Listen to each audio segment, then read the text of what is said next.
inti yaitu pematerian. Sebelum ke pematerian, kita cek lagi jadwalnya Rafa.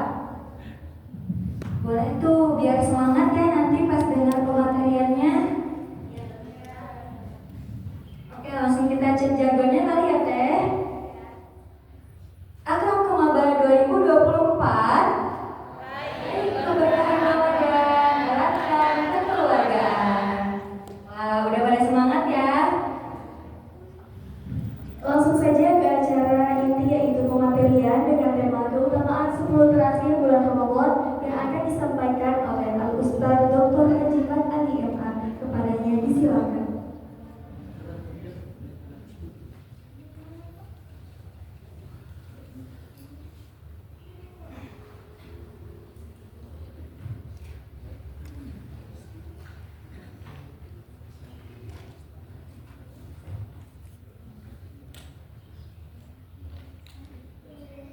Bismillahirrahmanirrahim. Assalamualaikum warahmatullahi wabarakatuh.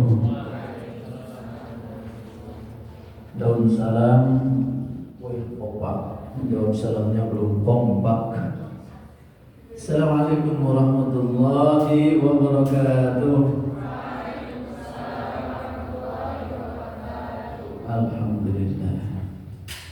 Alhamdulillahilladzi ja'ala Ramadhana syahra siyam وشهر المغفرة وشهر المبارك والصلاة والسلام على رسول الله وعلى آله وأصحابه من تبع هداه إلى يوم القيامة ما بعد. Bapak Ustaz Dr. Rinaldi, Allah sudah dokter tangannya, doakan.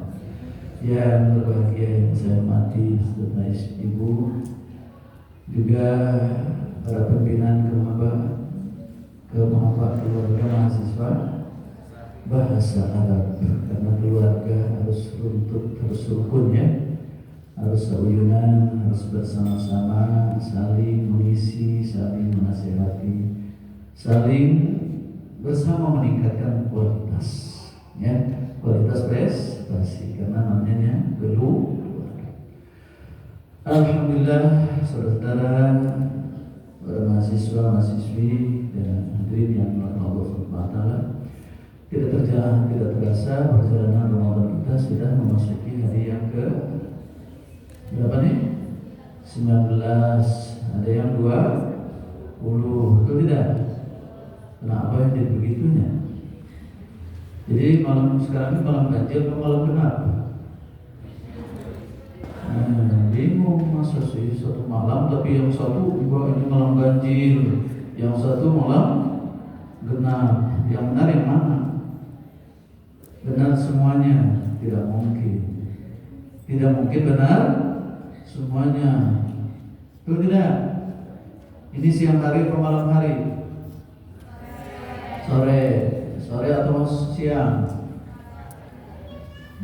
Boleh tidak disebut dalam waktu yang sama ini bukan sore hari? Boleh tidak?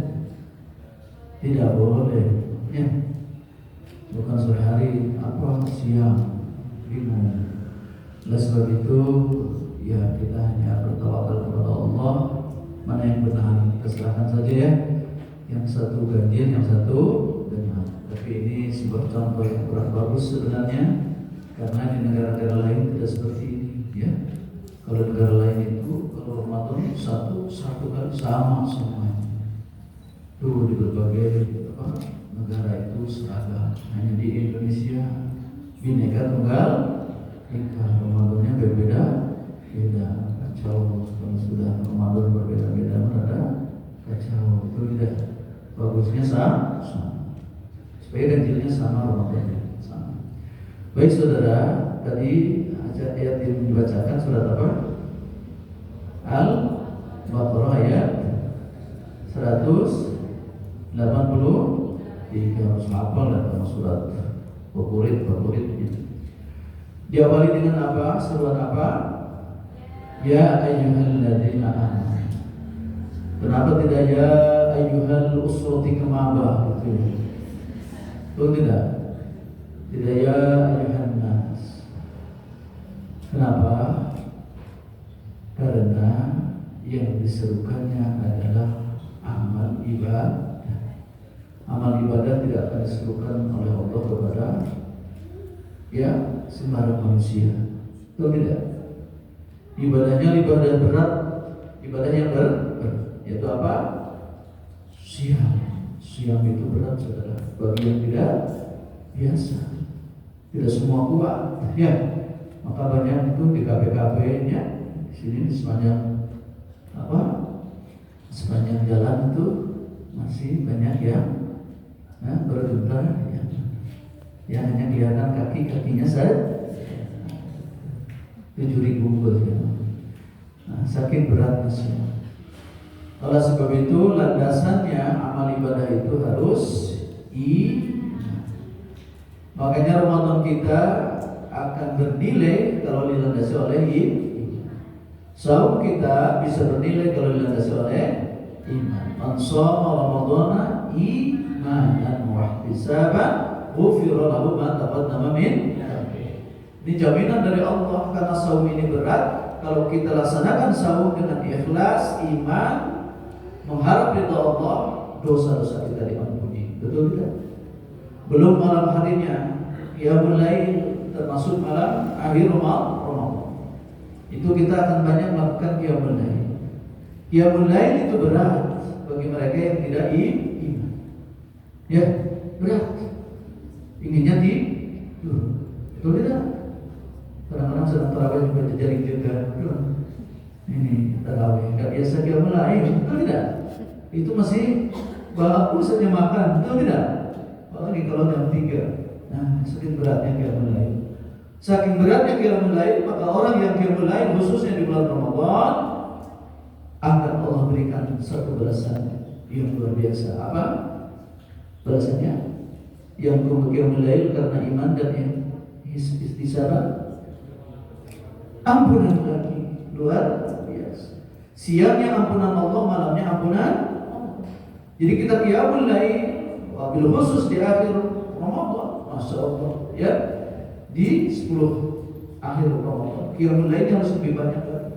Habis sholat isya kita zikir lagi, baca Al-Quran lagi ya, kemudian qiyamul lail lagi nanti ya, tubuh sedetik ada nyarantai olehnya, belah tubuh langsung boleh pak itu sampai subuh baru bangun. Ruginya di malam terakhir kita banyak tidur, rugi sekali ya. Jadi harus banyak bangun. Nah seperti itu, mari kita manfaatkan di 10 malam terakhir itu dengan qiyamul lail. Itu pun harus dilandasi dengan iman. Kenapa sih hakikat iman itu, Ustaz? Sampai bisa memastikan nilai ibadah. Nilai ibadah itu berharga, bernilai, berpahala atau tidak bergantung kepada landasan iman. Siapa tahu iman itu kira-kira akar katanya dari apa? Ayo, madahnya apa madahnya? Madahnya apa? Iman. Hamzah, mim, itu madah ya. Ya, madah itu huruf asli, belum punya arti lah, belum punya arti. Apa madahnya? Hamzah, mim, nun. Ketika hamzah dihidupkan, mim dimatikan, maka akan berbunyi apa?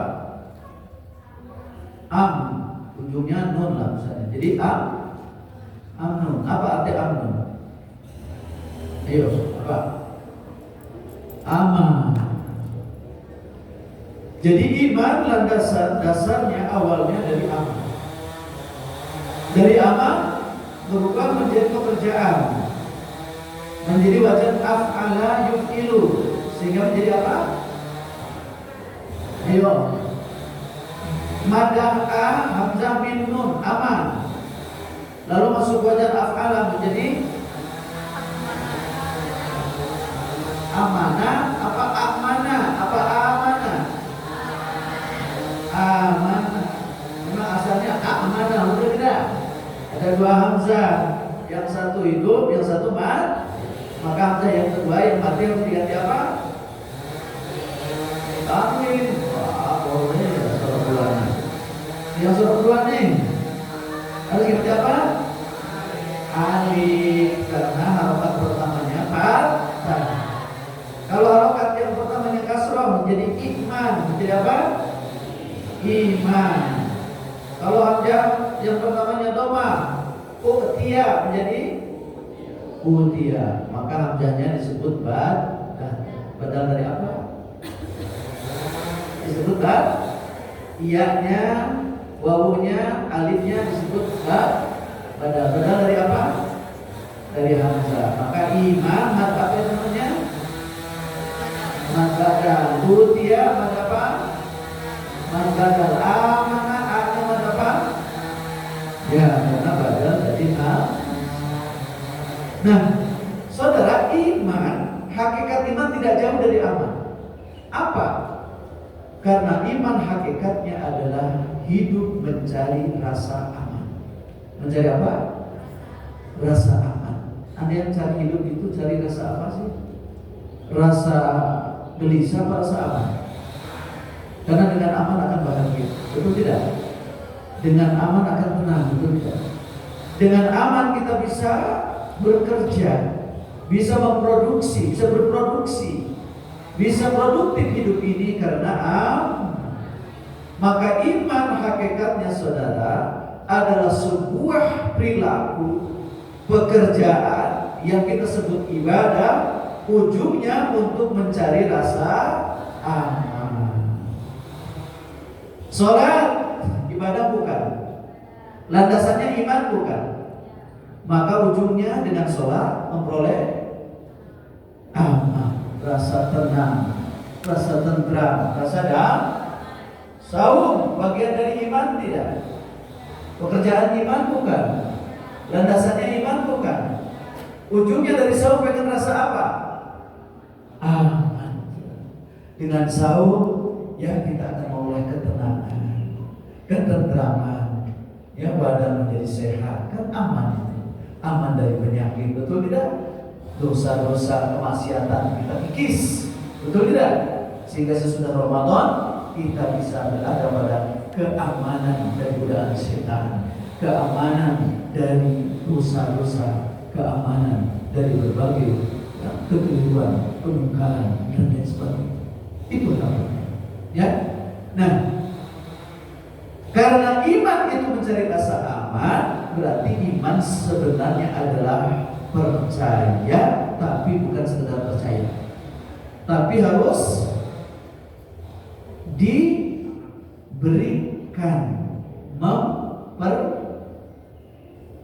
tadi iman percaya, sekarang diberi memperdengarkan menjadi mempercayakan. Saudara, nih nyimpen HP mau ke air, HP itu pengen aman dari pencuri tidak? Anda harus mencari siapa yang supaya bisa dititipi menjadi kita ke airnya menjadi aman. Kepada siapa? Kepada penitip, betul tidak? Nah, Anda bisa merasa percaya dan mempercayakan kepada yang nitip, yang dititipi seperti apa? Apa langsung percaya begitu? Sehingga langsung Anda mempercayakan? Sebelum percaya dan mempercayakan harus diawali oleh apa? Ya, diawali oleh apa? Masa sih ada orang jalan, ini saya titip ya, saya percayakan pada Anda ya, begitu langsung harus apa dulu kepada orang itu Anda? Mengenal dulu. Apakah orang itu orang yang jujur atau yang curang? Kan gitu. Betul tidak? Coba kalau Anda mempercayakan sesuatu kepada orang yang jujur, karena kita tahu kejujurannya, betul tidak? Dia orang yang sudah akrab dengan kita. Dia pekerjaannya orangnya baik. Dia belum pernah mengkhianati siapapun, betul tidak? Maka kita akan percaya kepada orang itu.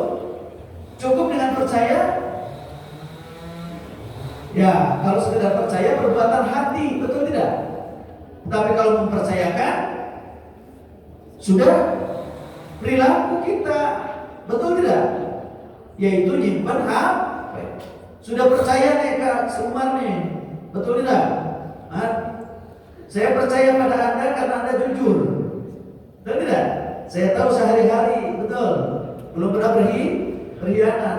Maka tahunya orang yang kita percayai, dan untuk kita percayakan itu penting. Betul tidak? Pak, sebelum kita percaya dan mempercayakan. Berarti percaya mempercayakan harus diawali oleh pengetahuan, oleh ilmu. Betul tidak? Saudara misalnya mau ke Jakarta, naik apa? Naik kereta apa naik bis? Ayo, naik apa? Masa jalan depan? Naik apa misalnya? Mobil orang ya? Nah, Anda percaya tidak kepada mobil itu, bahwa itu mobilnya benar itu? Enggak apa nanti pas di jalan tol pas lepas itu apa? Bannya lepas gitu. Kemudian remnya belum tuh. Betul tidak? Anda bisa tenang tidak? Bisa punya rasa aman tidak ketika Anda sedang menaiki kendaraan itu? Sementara Anda pengen aman kan? Sampai kepada tujuan. Jadi yang paling pertama apa dulu? Supaya Anda bisa percaya dan mempercayakan keselamatan perjalanan Anda menuju Jakarta misalnya, harus apa dulu? Harus kenal dulu mobilnya, produk Honda, produk Suzuki. Oh, yakin kepada Suzuki bahwa belum ada produknya yang di tengah jalan meledak. Betul tidak? Betul tidak? Coba kalau ada perusahaan yang di tengah jalan mobil produksinya sering meledak begitu, Anda bisa naik nggak ke sana? Yang kedua, yang mengendalinya siapa? Yang mengendalikannya? Supir kan?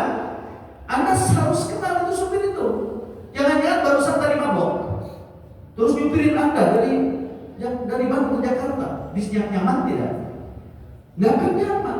Berarti untuk sampai percaya kepada supir, percaya kepada mobil, Anda harus kenal mobilnya dulu, harus kenal dulu supirnya, apa jam terbangnya tinggi, dia punya SIM, betul tidak?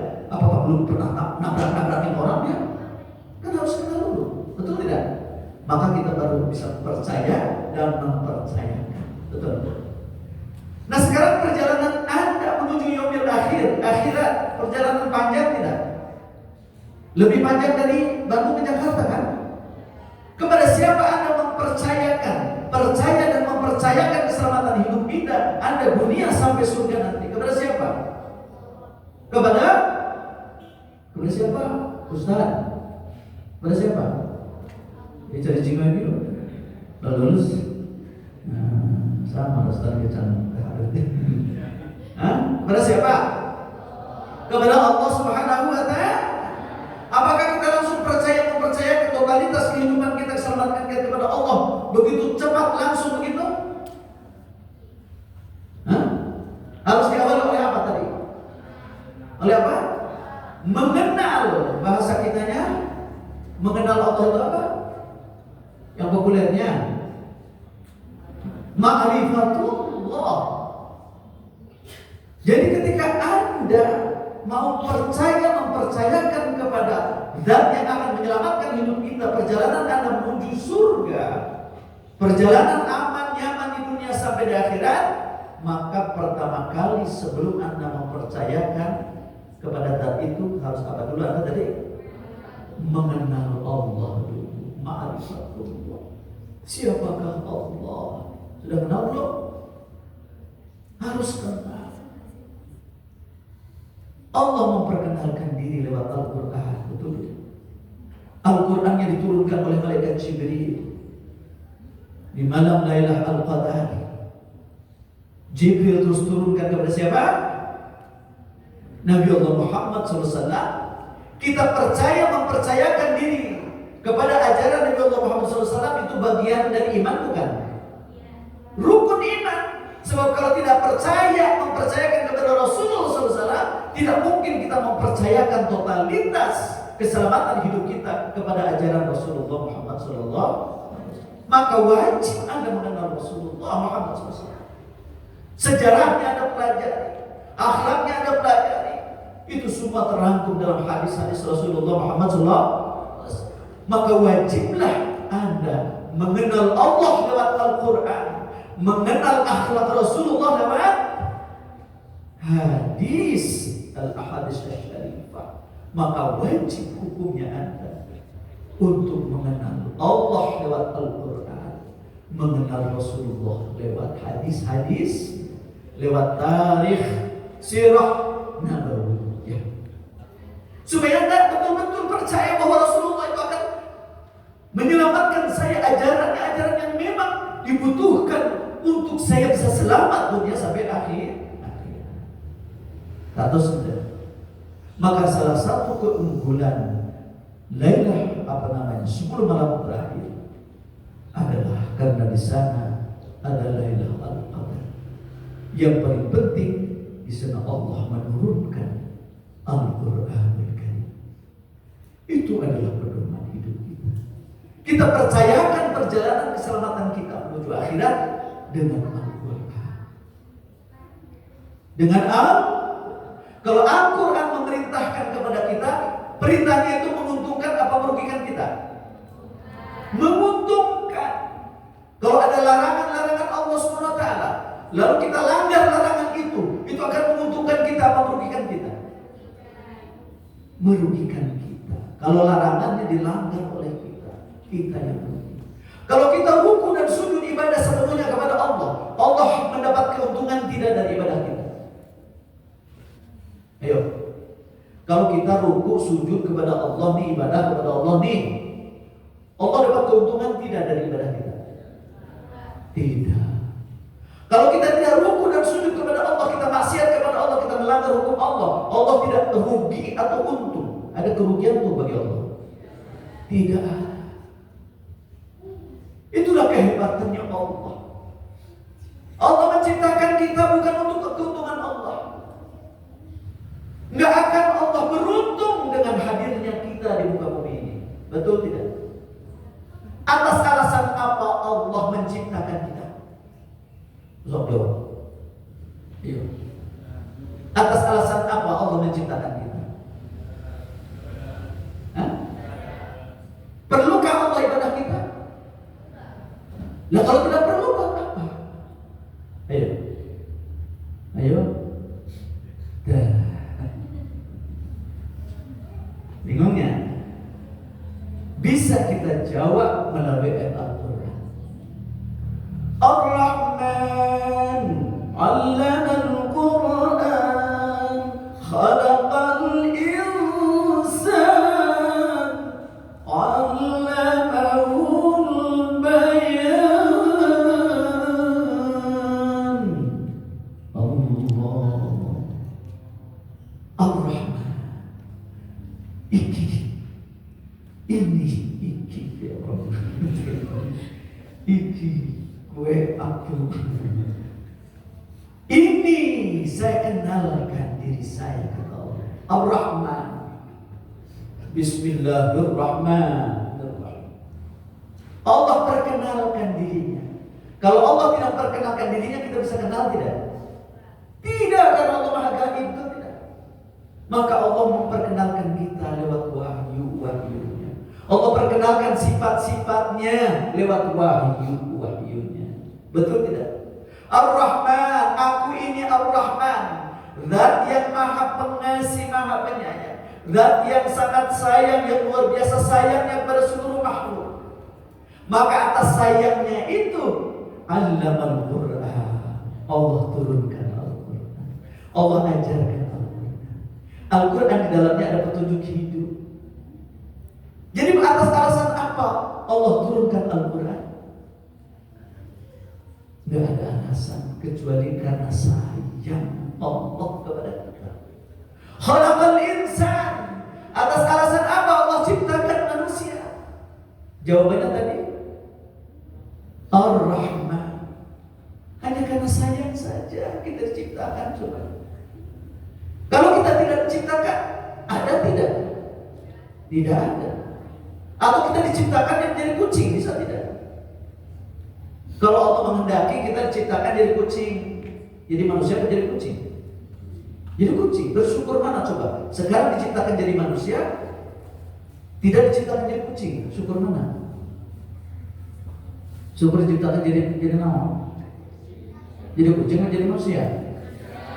Manusia jadi kucing, jadi suka jadi kucing. Dia ciptakan jadi sapi. Kita sekarang diciptakan jadi manusia. Lebih untung mana? Manusia, kerugiannya apa jadi sapi, saudara? Diberi makanan. Untuk apa? Sayang tidak itu? Si pemberi makanan sapi itu, dia sayang sama sapinya, diberi makanan. Sayang tidak dia? Sayang sebenarnya ya. Diumpat terus, nih makanan. Sayang tidak dia itu? Sayang tidak? Kenapa kalau sayang pas Idul Adha disembelih? Sayang tidak? Kita Idul Adha disembelih tidak oleh Allah, oleh sapi. Allah ngasih makanan kepada kita supaya kita nanti bisa disembelih gitu? Kan tidak. Berarti harus bersyukur ada ciptaan jadi manusia, betul tidak? Anda diciptakan oleh Allah jadi manusia, diberi makan, diberi rezeki, diberi segalanya, bukan supaya Anda di ujungnya mau saya sembelih kata Allah buat korban.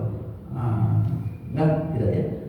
Jadi supaya semuanya itu semua atas kasih sayang. Maka di 10 malam terakhir Rasulullah mengajak para keluarganya dan seluruh sahabatnya untuk beriktikaf. Untuk apa? Untuk bermuhasabah. Saya diciptakan jadi manusia, lalu untuk mana ya? Lalu diciptakan jadi sapi. Sesudah itu Al-Quran. Allah turunkan Al-Quran untuk supaya hidup kita aman, nyaman. Dengan Al-Quran kita hidup akan tenang, akan selamat. Muhasabah. Maka nanti di 10 malam terakhir banyak-banyak bermuhasabah, membaca Al-Quran, istighfar kepada Allah, banyak istighfar, mohon ampun. Karena ini malam-malam yang luar biasa, istighfar kita didengar oleh Allah SWT. Lebih-lebih ketika Qiyamul Lail, betul tidak? Manfaatkan lagi untuk apa? Untuk baca shalawat banyak-banyak. Untuk apa lagi? Qiyamul Lail, jangan banyak tidur kalau iktikaf. Ini iktikafnya cuma 2 jam, tidurnya sampai subuh. Jadi niatnya masuk ke masjid jangan buat tidur. Buat apa? Jaga zikir, tidurnya nanti siang. Ya, tahajud, iktikaf, sedekah. Banyak besar. Kita bawa makanan, nanti berbuka bagi-bagi. Ada orang fuqara masakin datang ke masjid bagi-bagi. Ya, banyak bersedekah, saudara. Memberi berbuka kepada seseorang, pahala kita bertambah. 10 orang diberi berbuka oleh kita, 10 orang pahalanya akan kita peroleh. Banyak bersedekah, kemudian banyak berzikir kepada Allah SWT untuk lebih mendekatkan diri kepada Allah. Sebab kalau kita ingat Allah, Allah akan ingat kita. Ketika kita ingat pada saat kita bahagia, maka ketika kita susah Allah akan ingat kita. Ya. Kalau kita mendekat 1 jengkal, Allah akan mendekat kepada kita 1 depan. Kalau kita mendekat kepada Allah 1 depan, Allah akan lebih dekat lagi kepada kita.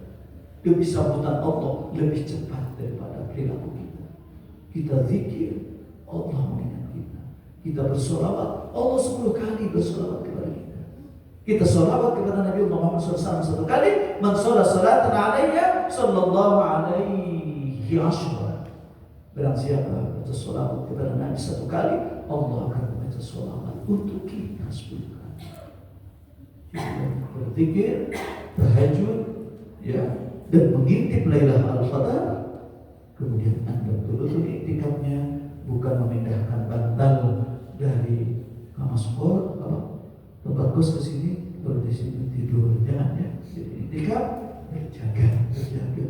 Tidurnya nanti siang, ya, malamnya untuk mengintip Lailatul Qadar. Itulah saja barangkali yang dapat saya sampaikan. Mudah-mudahan di 10 malam terakhir kita masih memaksimalkan Ramadan ini dengan iktikaf, dengan mengadakan banyak qiyamul lail, istighfar, zikir, sedekah, dan lain sebagainya. Saya mungkin sampai situ saja, nggak ada tanya jawab ya.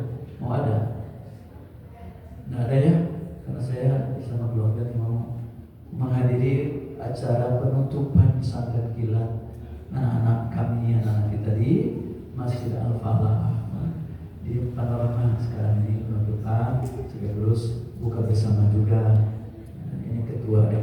begitu.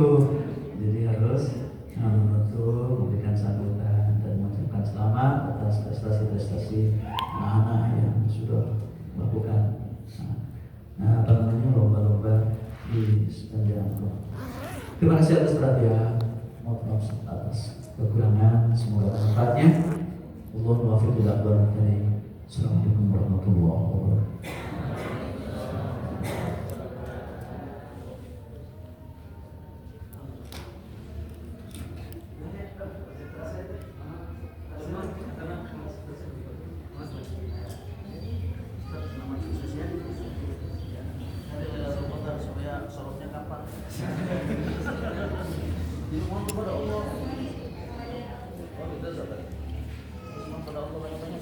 Terima kasih kepada Al-Ustaz Dr. Hajimat Ali MA yang telah menyampaikan pematerian. Semoga apa yang telah beliau sampaikan dapat bermanfaat bagi kita semua. Acara selanjutnya yaitu pemberian sertifikat oleh Ketua Pelaksana kepada pemateri, kepada Al-Ustaz Dr. Hajimat Ali MA dan Teh Faiza selaku Ketua Pelaksana dipersilakan untuk maju ke depan. Laki-laki aja yang nyerahin. Laki-laki aja.